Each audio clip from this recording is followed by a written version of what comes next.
Assalamualaikum warahmatullahi wabarakatuh. Bapak-bapak jemaah rahimakumullah, mari sama-sama kita buka pertemuan pada malam hari ini dengan membacakan basmalah. Bismillahirrahmanirrahim. Innal hamdalillah nahmaduhu wa nasta'inuhu wa nastaghfiruh wa na'udzu billahi min shururi anfusina wa min sayyiati a'malina. Man yahdihillahu fala mudilla lahu wa man yudlil fala hadiya lahu. Asyhadu an la ilaha illallah wa asyhadu anna Muhammadan 'abduhu wa rasuluh la nabiyya ba'da. Allahumma shalli wa sallim ala Muhammad rasulillah wa ala alihi wa sahbihi wa man tabi'ahu wa walahu ila yaumil qiyamah. Rabbi shrah li sadri wa yassir li amri wahlul 'uqdatam min lisani yafqahu qawli. Rabbi zidni ilma warzuqni fahma. Faqala Allah Ta'ala fil Qur'anil Karim, أعوذ بالله من الشيطان الرجيم يا أيها الذين آمنوا اتقوا الله حق تقاته ولا تموتن إلا وأنتم مسلمون. Wahai orang yang beriman, bertakwa kepada Allah dengan hak, dengan benar, dan jangan kalian mati kecuali dalam keadaan sebagai orang yang berserah diri kepada Allah sebagai seorang muslim.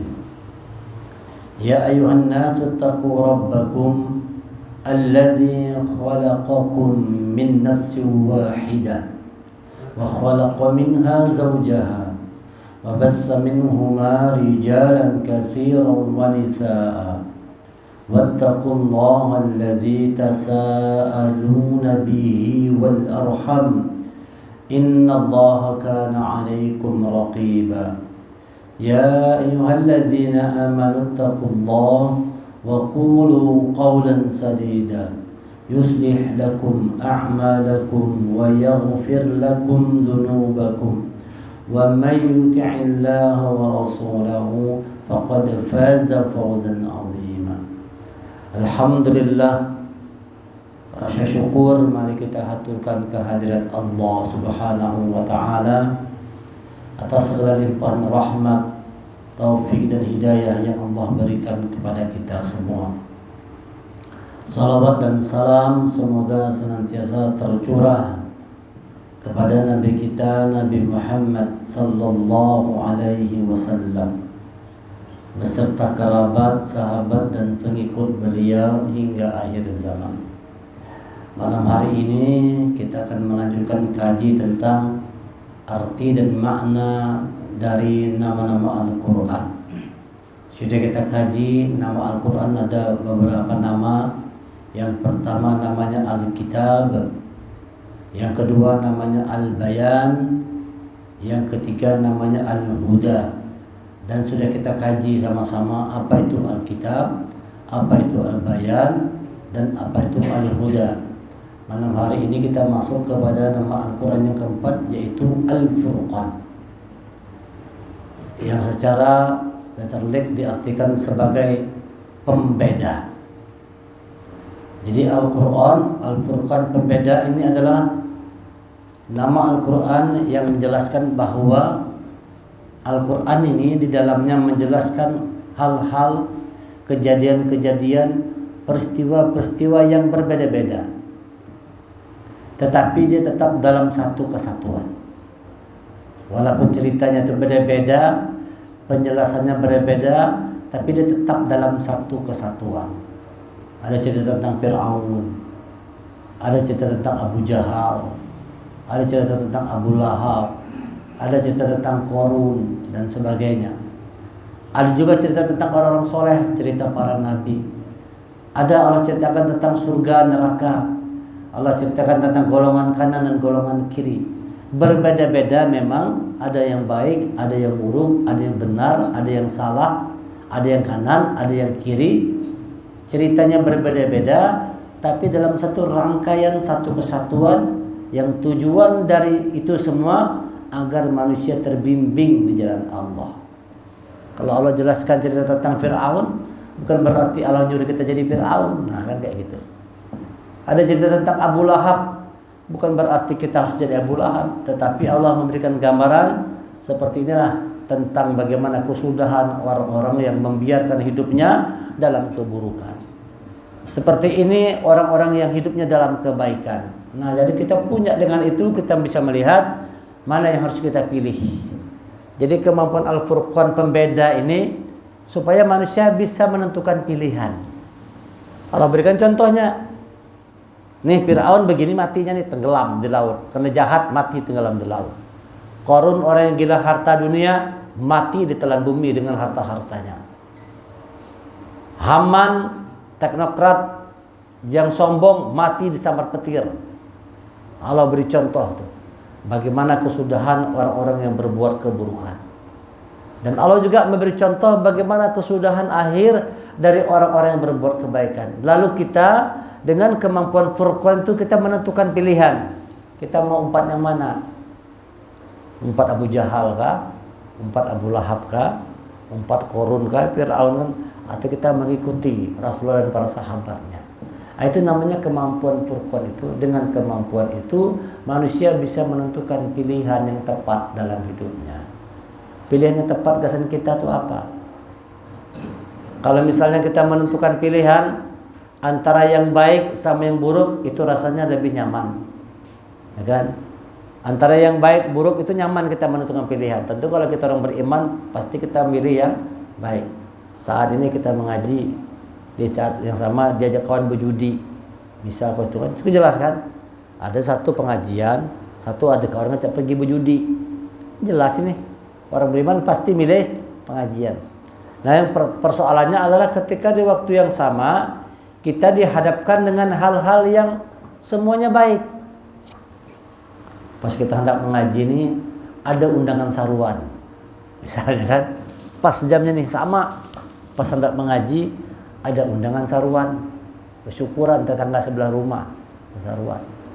Kemudian di saat yang sama juga ada lagi orang tetangga masuk rumah sakit, kita nyukur rumah sakit. Ini baik semua nih. Mengaji baik, ikut pengajian baik, mengundang memenuhi undangan tetangga bagus juga, menjenguk orang sakit bagus juga, dan peristiwa itu terjadi dalam waktu yang sama. Nah, itu kita harus punya kemampuan Furqan. Kira-kira pilihan mana yang paling tepat buat kita pada saat itu? Mana yang paling tepat? Nah, itu namanya kemampuan Furqan, kemampuan membedakan. Sehingga dalam Al-Quran kemampuan Furqan ini menjadi salah satu surah dari Al-Quran. Namanya surah Al-Furqan. Al-Furqan, surah yang ke-25. Kita bacakan ayat pertamanya. A'udzubillahi minasyaitonir rajim. Tabarakalladzi nazzala al-furqan ala 'abdihi liyakuna lil 'alamin nadhira. Tabarakalladzi, tabarak itu artinya keberkahan. Keberkahan bagi orang-orang yang nazzal al-furqan, telah menurunkan Al-Quran. Di sini diartikan Maha Suci Allah yang telah menurunkan Furqan, yaitu Al-Quran. Tabarak itu artinya kebaikan. Yang namanya orang dapat berkah itu orang dapat kebaikan. Kata-kata barak itu ya kata-kata berkah. Kenapa ke sana? Anak cari berkah. Kenapa kumpul rame-rame? Supaya dapat berkah. Nah, itu namanya berkah. Kenapa disebut berkah? Karena di situ banyak terdapat kebaikan. Jadi Allah katakan Quran yang fungsinya sebagai Furqan itu diturunkan di dalam itu kebaikan, keberkahan. Atau juga bisa kita pahami sebagai bentuk jaminan dari Allah. Siapa yang bersama dengan Al-Furqan, bersama dengan Al-Quran yang fungsinya sebagai pembeda, dia akan mendapatkan jaminan dari Allah. Apa jaminannya? Kita akan memberikan Allah satu kemampuan untuk bisa menentukan pilihan yang tepat buat kita. Kadang-kadang kita ini banyak salahnya. Kita anggap sesuatu itu tepat buat kita, padahal kada tepat, padahal kada bujur. Kita anggap baik padahal buruk. Kita anggap benar padahal salah. Sebaliknya kita anggap salah malah sedang bujur sebujurnya. Yang kita anggap salah, yang kita anggap jahat, justru itu yang baik sebujurnya. Nah, ini namanya manusia perlu satu kemampuan yang disebut dengan kemampuan al-furqan. Nah, dalam diri kita, kemampuan al-furqan itu ada dalam akal kita. Akal itu dia adalah menentukan pilihan. Al-aqlu nurun fil qalbi. Ini hadis Rasulullah. Al-aqlu nurun fil qalbi. Akal itu cahaya di dalam hati. Akal yufarriqu al-haq wal batil. Dia membedakan antara hak dan batil. Jadi akal itu adalah cahaya dalam hati. Jadi kalau misalnya manusia tidak menggunakan akalnya, tuh hatinya kada cahaya tuh. Akal itu kada jalan, hati itu kada bercahaya, gelap hati. Karena manusia tidak menggunakan akal pikirannya. Pertimbangan itu kada jalan. Kita tahu nih, kita lagi misalnya kena penyakit kolesterol. Nah, kalau di depan makan nyaman semua, daging enak segala macam, tapi kita ada kolesterol. Kalau orang punya pertimbangan, wujud bang nyaman. Cuma kalau aku makan bahaya ini, bisa naik kolesterol pun nih. Karena kita tahu nih, memang nyaman makanan ini, tapi kalau aku makan bisa berbahaya ini. Maka orang yang punya pertimbangan tadi, walaupun nyaman, tidak mau dimakan. Dipilihnya, aku tidak usah makan gini, walaupun enak, bahaya buat kesehatan. Coba kalau orang yang tidak punya pertimbangan akal tadi, kolesterol kena dulu, makan dulu. Pas habis disikat dia juga air, siup jatuh pingsan, naik darah tinggi dan sebagainya. Karena melakukan sesuatu tanpa pertimbangan. Kalau saya bikin penyakit, sikat aja sudah. Kan menyengsarakan diri sendiri. Nah itu makanya orang katakan akal. Nanti di Quran dikatakan banyak orang-orang yang masuk neraka itu karena tidak menggunakan akalnya. Pertimbangannya itu tidak jalan, lalu dia dimasukkan Allah ke dalam neraka karena manusia tidak menggunakan akal pikirannya. Wa qalu law kunna nasma'u aw na'qilu ma kunna fi ashabis sa'ir. Dan mereka berkata, sekiranya dahulu kami mendengar atau menggunakan akal kami, tentu kami tidak termasuk penghuni neraka yang menyala-nyala. Karena tidak menggunakan akal. Pikiran itu kada digunakan. Sudah tahu perbuatan maksiat main gawe aja, tidak punya furqan. Sudah tahu minum khamar tuh memabukkan, diminum aja, akal kada jalan lagi, hilang akal pikiran. Sudah tahu kita kalau misalnya memfitnah itu dosa, al-fitnah itu asyaddu minal qatl, fitnah lebih kejam dari pembunuhan, tetap aja kita memfitnah orang. Kita sudah ngerti nih, dendam, dengki itu kada bagus, hasad itu kada bagus tuh. Siapa yang pendengki, siapa yang penghasad hasud, kata Rasulullah, seperti api yang memakan kayu bakar. Habis segala amal ibadah kita tuh karena kedengkian. Kalau ada orang dengki dengan seseorang, maka dosa orang yang dia dengki itu ditanggungnya, pahala yang dia dapatkan diambil oleh orang yang dia dengki. Maka nanti dia akan banyak, kata Rasulullah, orang-orang yang bangkrut. Kalian tahu tak kalau sudah bersahabat siapa orang yang bangkrut? Dia sahabat orang yang bangkrut itu orang yang dagangannya rugi, bisnisnya rugi kada ada untung, habis modal untung kada bangkrut. Kata Rasulullah tentu orang yang bangkrut itu adalah orang yang sudah berbuat segala macam bentuk amal kebaikan, tapi nanti di akhirat amal itu sedikit pun kada kawan menolong dirinya. Kenapa? Habis dulu amal diambil oleh orang lain. Kenapa? Karena dia menyakiti orang, karena dia dendam sama orang, karena dia dengki sama orang lain. Hilang segala amal kita tadi. Dan ada namanya orang yang tidak menggunakan akal. Akal itulah yang membedakan dia cahaya dalam hati kita. Jadi kalau orang sering menggunakan akal yang benar dan tepat, hati itu bercahaya. Kalau sudah hati bercahaya, kuat kemampuan furqan. Kemampuan furqan untuk membedakan itu kuat dalam diri. Tahu kita mana yang harus kita gawi, mana yang kada, mana yang halal, mana yang haram, mana yang baik, mana yang buruk. Manusia perlu furqan. Karena dalam hidup ini kita dihadapkan terus dengan hal-hal yang selalu berpasangan. Kalau kada plus, minus. Kalau kada baik, buruk. Tinggal kita menentukan anak berbuat baik atau berbuat buruk. Malam hari ini pas hendak mengaji, habis hujan, dingin-dingin. Pilihannya nih, sholat di rumah kah atau sholat ke masjid? Pilihannya dua kan. Itu sama kan bagus juga kalau sholat di rumah kan tidak ada masalah kan, boleh aja. Hari ini hujan, misalnya. Tapi kalau kita pakai pertimbangan yang lain, payung ada, bisa aja masih sampai ke masjid kada basah. Aku bisa pakai payung, kada basah. Nah di situ kita disuruh menentukan pilihan. Kadang-kadang kita salah milih. Manusia itu cenderungnya memilih sesuatu yang nyaman buat dia. Itu kecenderungan kita. Kecenderungan manusia ini suka memilih sesuatu yang enak buat dirinya, sesuatu yang nyaman buat dirinya. Kalau kada nyaman, biasanya malas menggawi. Kada nyaman lalu kau digawi gitu. Nah, beda dengan Allah. Allah kadang-kadang justru memberi kita sesuatu yang tidak kita sukai. Tapi itu benar, tapi itu hak. Kalau dikerjakan, nilainya besar dalam pandangan Allah. Nah, itu di situ manusia dituntut kemampuan perempuan, kemampuan untuk menentukan pilihan. Bukan sekadar menentukan antara baik dengan buruk, tapi memilih mana yang baik buat kita di antara hal-hal yang baik tadi.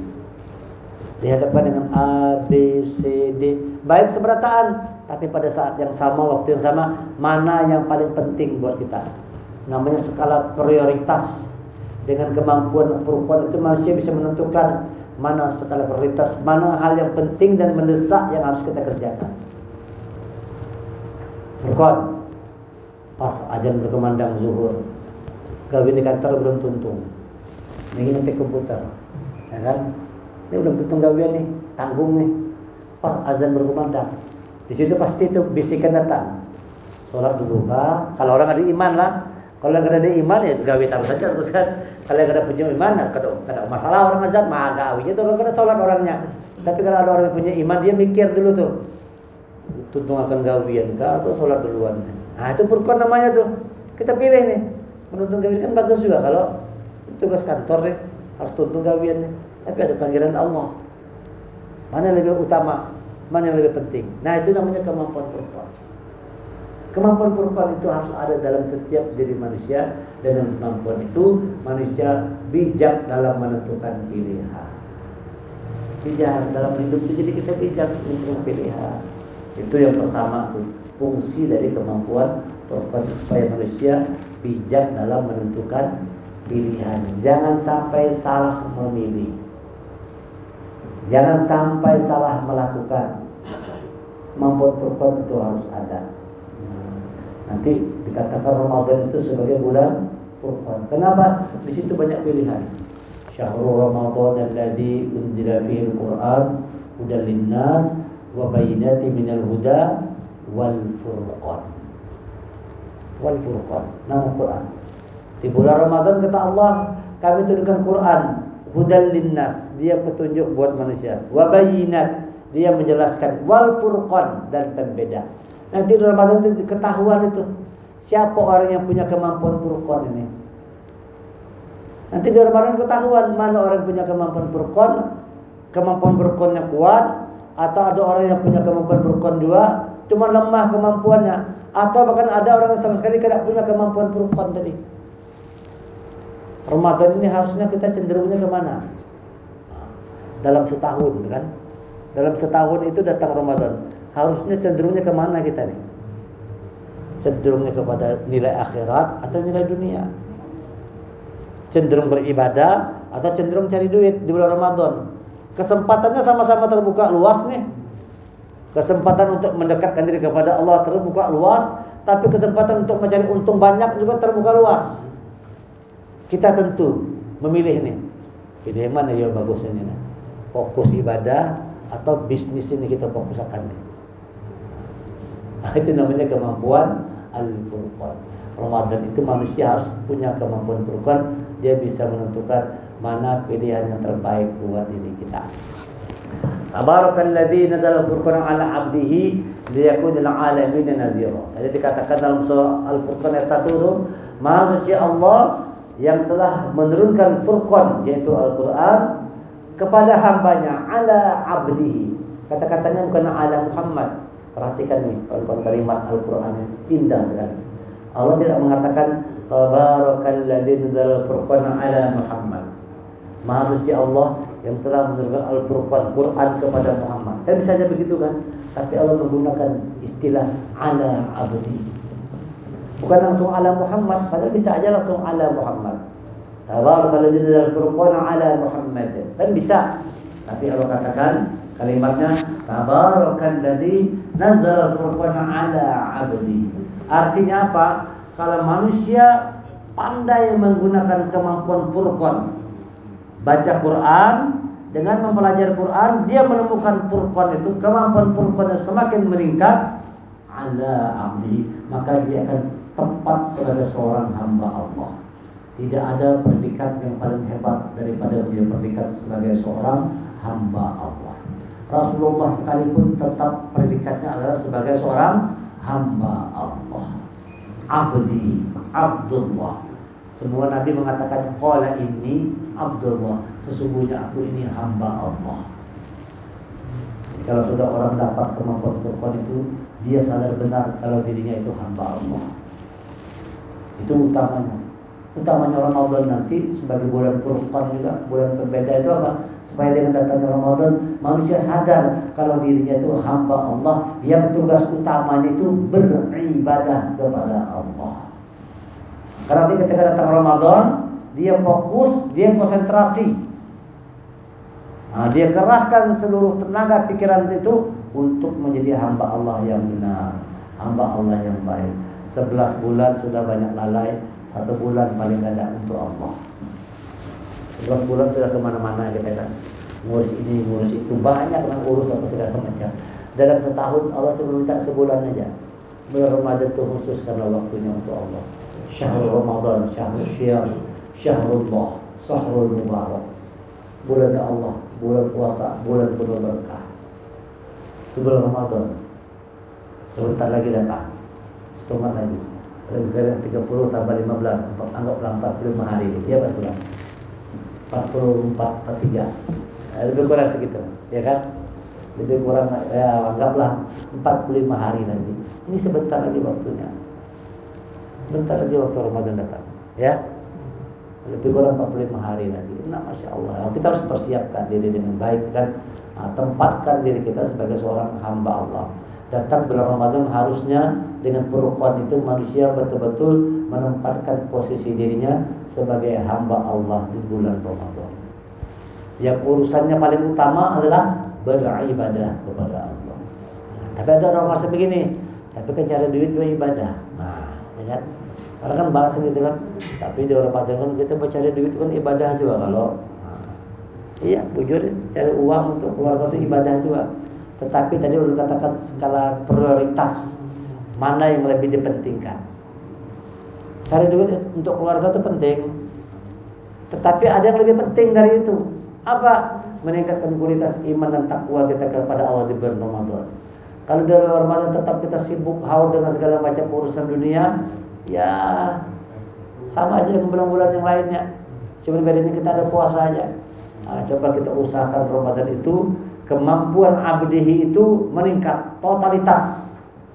Karena Allah katakan tabarakalladzi nazzal furqan ala abdihi. Maha suci Allah yang menurunkan Al-Furqan, Al-Quran kepada hambanya dan kepada kita semua dengan Al-Quran. Untuk apa? Liyakuna lil alamin nadhira, agar dengan Quran itu dia menjadi pemberi peringatan kepada seluruh alam. Dengan kemampuan Furqan, pertama kita menjadi seorang hamba Allah yang sejati. Yang kedua, dengan kemampuan Furqan itu kita dapat keberkahan, tabaraka, berkah. Dengan Furqan manusia mendapatkan keberkahan, kebaikan yang banyak. Karena kalau kita pandai memilih yang tepat, banyak dapat kebaikan. Asal manusia bisa menentukan pilihan yang tepat yang benar buat dirinya, dia dapatkan keberkahan. Dengan kemampuan Furqan, manusia menjadi Abdullah, abdi Allah yang sejati. Dan dengan kemampuan Furqan, manusia menjadi seorang nazir, pemberi peringatan. Kemampuan peringatan dalam diri itu kuat. Peringatannya kuat. Nazir, mengambil peringatan. Allahu Akbar, Allahu Akbar, cepat datang ke masjid. Itu kalau orang punya Furqan gitu. Karena peringatan dalam dirinya kuat. Sebentar lagi maghrib, segera bergegas ke masjid. Sebentar lagi subuh, segera bangun. Nah, lihat itu kemampuan Furqan. Jadi kemampuan Furqan ini luar biasa. Nah, jadi kemampuan Furqan perlu terus diasah, dilatih kita, dilatih dengan caranya bagaimana? Dekatkan diri kita dengan petunjuk Allah Al-Quran. Asah kemampuan kita terus. Buat pertimbangan kita itu semakin tajam. Akal kita gunakan, akal pikiran itu kita tajamkan. Jangan sampai salah menentukan pilihan. Hidup ini bahaya nih. Allah katakan kasih kedua pilihan. Wahadainahun najdain. Telah kami tunjukkan kepada manusia itu dua jalan. Lalu kita sudah milih nih. Disuruh Allah milih. Sama, semua manusia pasti dihadapkan kata Allah pada dua jalan aja. Tidak lebih, tidak kurang. Manusia Allah hadapkan pada dua jalan. Ya kan? Wahadainahun najdain. Dan kami telah menunjukkan kepadanya dua jalan. Ada jalan kebaikan, ada jalan keburukan. Ada jalan fujuroha, ada jalan wataqwaha. Fa'alhamaha fujuroha wataqwaha. Dan telah kami ilhamkan kepada manusia ada jalan fujuroha, jalan yang buruk, jalan yang salah, jalan yang keliru, wataqwaha, dan ada jalan yang ketakwa. Kita pilih yang mana? Harus dengan kemampuan Furqan manusia pilih yang mana? Pilih jalan wataqwaha. Kenyataannya mana yang banyak? Banyak pilih yang wataqwaha atau pilih yang fujuroha? Banyak manusia justru milih yang fujuroha. Di dunia ini kita sekarang dulu berapa ya? Jumlah muka bumi ini manusianya 7 miliar. 7 miliar yang Islam cuma 1,5 miliar aja. 1,5 miliar berarti berapa tuh? 5,5 miliar kafir, musyrik semua. Bayangkan itu. Banyak yang memilih jalan fujuroha. Sedikit yang memilih jalan wataqwaha. Kenapa? Lemah kemampuan Furqannya. Kemampuan pembeda atau kada hidup dalam diri manusia. Maka manusia cenderung pada berbuat fujuroha. Wahadainahum najdain. Telah kami tunjukkan dua jalan. Ada jalan baik, ada jalan keburukan. Falaqtahamal aqabah. Tetapi dia tidak menempuh jalan yang mendaki dan sukar. Ada jalan fujuroha wa taqwaha. Jalan takwa ini jalannya mendaki dan sukar. Makanya manusia suka milih jalan fujur. Karena jalan fujur nyaman. Jalan fujuroha nyaman, jalannya enak. Bermaksiat enak kalau nyaman kalau. Duit banyak, kayak orang-orang barat tuh kalau pemain bola tuh kan duitnya banyak, bayar sampai 3 triliun setahun sewanya. Bayangkan tuh, kayak pada menghabiskannya. Karena tidak punya iman kayak gitu menghabiskannya. Bikinnya surga dunia, bukan ini. Perempuan sabar anda ganti perempuan aja. Ada mau kawin, ada orang kada punya nikah, ada mau kumpul kebo aja kawin terus. Kamu sudah bosan ganti lagi, kamu sudah bosan ganti lagi. Duit banyak, banyakkan duitnya. Setahun 3 triliun penghasilan kan, menghabiskannya. Ya benar nanti.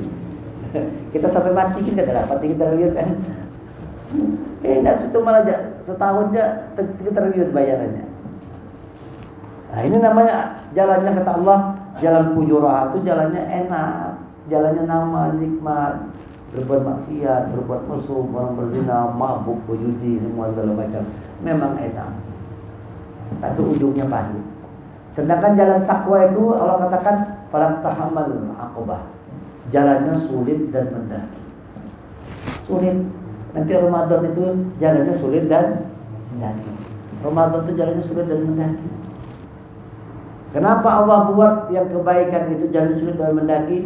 Supaya Allah melihat mana orang-orang yang betul-betul kuat di jalan Allah, mana orang-orang yang benar-benar tangguh di jalan Allah.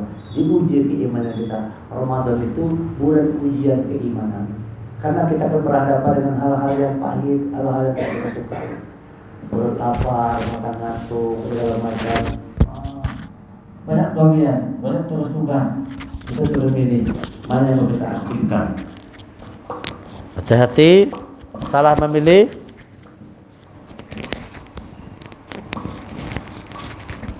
Itu bisa membuat kita jadi celaka. Falaqtahamal aqabah, mengapa kamu tidak menempuh jalan yang sulit dan mendaki? Memang jalan Allah itu tidak mudah jalannya. Setiap orang yang menempuh jalan Allah pasti jalannya sulit dan mendaki. Tapi kalau kita istiqomah, Allah selalu memberikan kemudahan dari setiap kesulitan yang dihadapi. Ya kan? Alam nashrah laka sadrak wa wada'na anka wizrak alladhi anqadha dhahrak wa rafa'na laka dhikrak fa inna ma'al usri yusra. Inna ma'al usri yusra. Maka setiap kesulitan ada kemudahan. Setiap kesulitan ada kemudahan. Fa idza faraghta fansab, maka apabila selesai satu urusan, wa ila rabbika farghab, maka engkau serahkan urusan itu semuanya kepada Allah. Jadi Allah menjamin ini, walaupun jalan Allah itu sulit dan mendaki, tapi Allah selalu memberikan kemudahan. Jadi kita kuat. Jadi orang yang beriman dan bertakwa kepada Allah itu tidak lemah jiwanya, tidak lemah mentalnya dengan menghadapi segala macam ujian. Kenapa? Memang sudah begitu ketentuan Allah. Siapa yang menempuh jalan Allah akan berhadapan dengan jalan yang sulit dan mendaki. Siapa aja? Siapa yang menempuh jalan Allah, dia akan berhadapan dengan jalan sulit dan mendaki. Selama kita kuat, selama kita menyerahkan urusan kepada Allah, janji Allah pasti benar. Inna ma'al usri yusra. Setiap kesulitan kata Allah selalu ada kemudahan. Nah, itu harus kita yakinin dulu tuh. Yakin dengan itu. Nah, jadi walaupun jalan benar, jalan takwa sulit, tapi karena kemampuan Furqan ada, maka orang beriman dia tetapkan pilihannya. Aku pilih jalan takwa walaupun jalannya sulit dan mendaki. Sementara orang-orang yang lemah kemampuan Furqannya tidak peduli, aku pilih jalan fujur aja. Kenapa? Nyaman. Hidup kita ini kan bersenang-senang. Jadi orang kafir, orang musyrik, apa dia katakannya? Hidup kita di dunia ini yang bersenang-senang aja. Kadang ada urusan-urusan yang lain. Amun sudah kita mati, habis, parai sudah aja, selesai urusan. Itu kata orang kafir. Untuk apa kita mikir-mikirkan soal bagaimana mati? Amun sudah mati, selesai semuanya. Hidup kita hidup di dunia ini, Bang. Amun sudah selesai, ya selesai. Oleh sebab itu selama dunia ini bersenang-senang aja gawean kita. Nah, itu yang dilakukan orang kafir. Karena tidak punya kemampuan Furqan. Kemampuan Furqan itu akan tumbuh kalau kita sering berinteraksi dengan Al-Quran. Rancak aja mengaji. Nanti Allah berikan kemampuan Furqan itu yang semakin kuat. Cara kita nanti memutuskan sesuatu, cara kita artinya menetapkan sesuatu, memilih sesuatu, itu akan terbimbing kalau kita senantiasa terus dekat dengan petunjuk Allah Al-Quran. Oleh sebab itu Quran ini jangan ditinggalkan. Setiap hari dia harus dibaca terus. Setiap hari dari sekarang itu menjelang Ramadan itu, ini sudah pertengahan Rajab, sebentar lagi Sya'ban, Ramadan. Menyambut Ramadan, kualitas kita mengaji itu tingkatkan. Nanti puncaknya di Ramadan. Kalau dilatih dari sekarang, nanti agak malas di Ramadan. Dilatih dulu dari sekarang terbiasa. Istilah orang kalau olahraga itu perlu dulu yang namanya pemanasan dulu. Nah, ini Rajab nih pemanasan nih. Nanti di Sya'ban pemanasan semakin ditingkatkan, baru bertanding, bertempur, bertarung nanti di bulan Ramadan, bulan peperangan. Jangan sampai kita kalah di Ramadan. Tumbuhkanlah semangat Furqan tadi. Kemampuan pembeda dalam diri kita itu dikembangkan, ditumbuhkan kemampuan itu. Caranya salah satunya dengan senantiasa berinteraksi dengan Quran, karena Quran Allah katakan dia Furqan. Tabarakalladzi nazzala al-furqan ala 'abdihi liyakuna lil 'alamin nadhira. Nah, sesungguhnya Maha suci Allah yang telah menurunkan Al-Furqan Al-Quran. Al-Furqan Al-Quran ala 'abdihi, kepada atas hambanya Nabi Muhammad SAW, liyakuna lil 'alamin nadhira, dan dengan itu nanti kita menjadi orang yang punya kemampuan nazir, memberikan peringatan. Senang memberikan peringatan, baik itu peringatan terutama peringatan buat diri kita sendiri. Peringatan itu harus kuat, tapi jangan haur memberikan peringatan keluar, tapi lupa memberikan peringatan ke dalam. Padahal yang lebih penting itu kemana? Luar atau ke dalam? Ke dalamnya lebih penting. Kita tuh kadang-kadang kebanyakan manusia itu hanya bisa mengingatkan orang aja, tapi lupa mengingatkan diri sendiri. Mengingatkan orang nyaman, tapi mengingatkan diri sendiri itu yang susah. Menasehati orang itu nyaman, Tapi menasehati diri sendiri sulitnya bukan main. Membaca diri orang lain itu mudah, tapi membaca diri sendiri sulit. Kemampuan membaca ke dalam itu akan hebat tumbuh kalau kita punya furqan.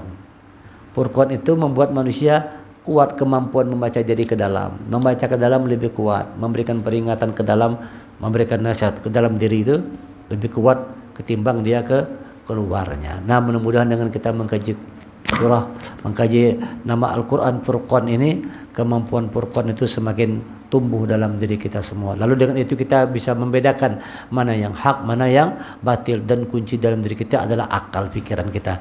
Al-aqlu nurun fil qalbi yufarriqu al-haq wal batil. Akal itu adalah cahaya hati, dia membedakan antara yang hak dengan yang batil. Pertajam akal pikiran kita, dan cara menajamkan akal pikiran itu mengasahnya dengan selalu berinteraksi dengan kitabullah Al-Quranul Karim. Ini yang bisa disampaikan. Terima kasih segala perhatian. Mohon maaf segala kekurangan. Subhanakallahumma wa hamdika asyhadu an la ilaha illa anta astaghfiruka wa atubu ilaik. Assalamualaikum warahmatullahi wabarakatuh.